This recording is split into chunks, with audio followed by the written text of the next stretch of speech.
Wednesday afternoon, 2:17 p.m. The sharp crack of a clapperboard slices through the cavernous film stage. Take 47. It is the same sequence they have been drilling since dawn. The same blocks, the same strikes, the same rhythmic dance of violence, repeated until it has become a blur.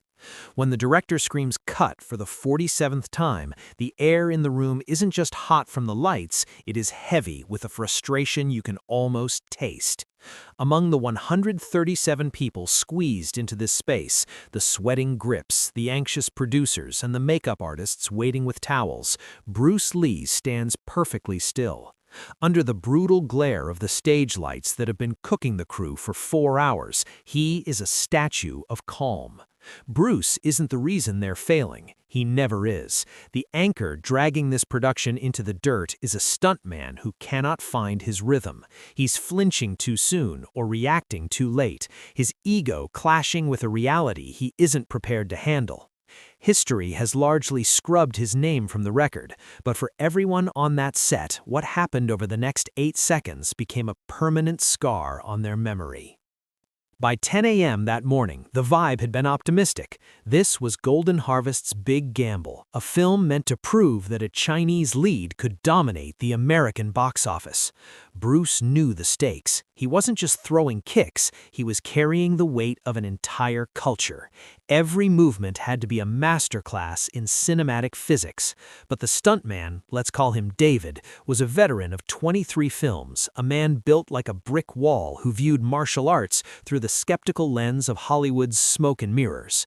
In David's world, fighting was an illusion. It was about camera angles and pulled punches. He had heard the tall tales about Bruce, the 6-inch punch, the speed that eluded the human eye, the heavy bags sent flying. To a pro like David, it was mostly folklore. He believed speed was something created in the editing room, not on the mats. By noon, the set was a pressure cooker, 28 takes and not a single usable second of film. David was failing because he couldn't see the attack. To him, Bruce's movements were so controlled and telegraphed for the camera that his body didn't know how to react naturally. During a tense break, Bruce pulled the director aside. "Let me work with him," he whispered, one-on-one. They stepped away from the cameras, moving to a secluded 30 by 30-foot back lot.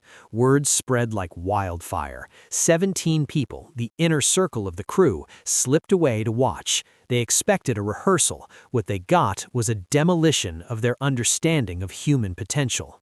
Bruce shed his jacket, revealing a physique that looked less like a bodybuilder and more like a high-tension cable. David stood 7 feet away, confident in his size and reach. "Throw your punch, full speed, full commitment, don't hold back. I'm not going to pull my counter. I want you to feel what real speed looks like." David exhaled, coiled his weight, and launched a piston-like straight right. It was a professional-grade strike, aimed directly at Bruce's jaw. In any other scenario, it would have landed, but Bruce Lee didn't live in a world of standard reaction times. What followed was a blur that defied physics. As David's fist closed the gap, Bruce remained a ghost. He didn't flinch, he didn't retreat. At the final microsecond, Bruce's lead hand snapped up, a Wing Chun parry that sounded like a gunshot. David's arm was redirected violently, his balance shattered. Before David's brain could even register the miss, Bruce's fist was an inch from his nose. Then it happened. Retract, snap, retract, snap. 6 punches fired in the time David took to throw one. Each one stopped exactly 1 inch from David's skin, a terrifying display of absolute measurement. Bruce didn't stop there. He transitioned into a palm strike to the solar plexus, a vertical chop to the carotid artery, and a finger jab to the ribs, each one stopping at that same haunting 1-inch margin. The entire sequence lasted exactly 8 seconds. To the witnesses, it felt like time had been folded in half. David stood paralyzed, his arms still extended in the air, his nervous system screaming in a language he didn't understand. He had just experienced temporal distortion, the mental glitch that happens when the world moves faster than the brain can process. Bruce stepped back, his breathing as steady as if he'd just finished a light stroll. "That," he said quietly, "is real speed." Now you know what you're reacting to.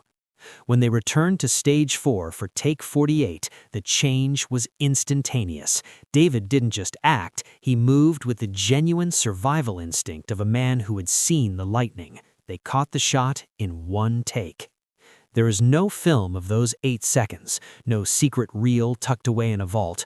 All that remains are the accounts of those 17 people who saw the film fighter transform into something far more dangerous.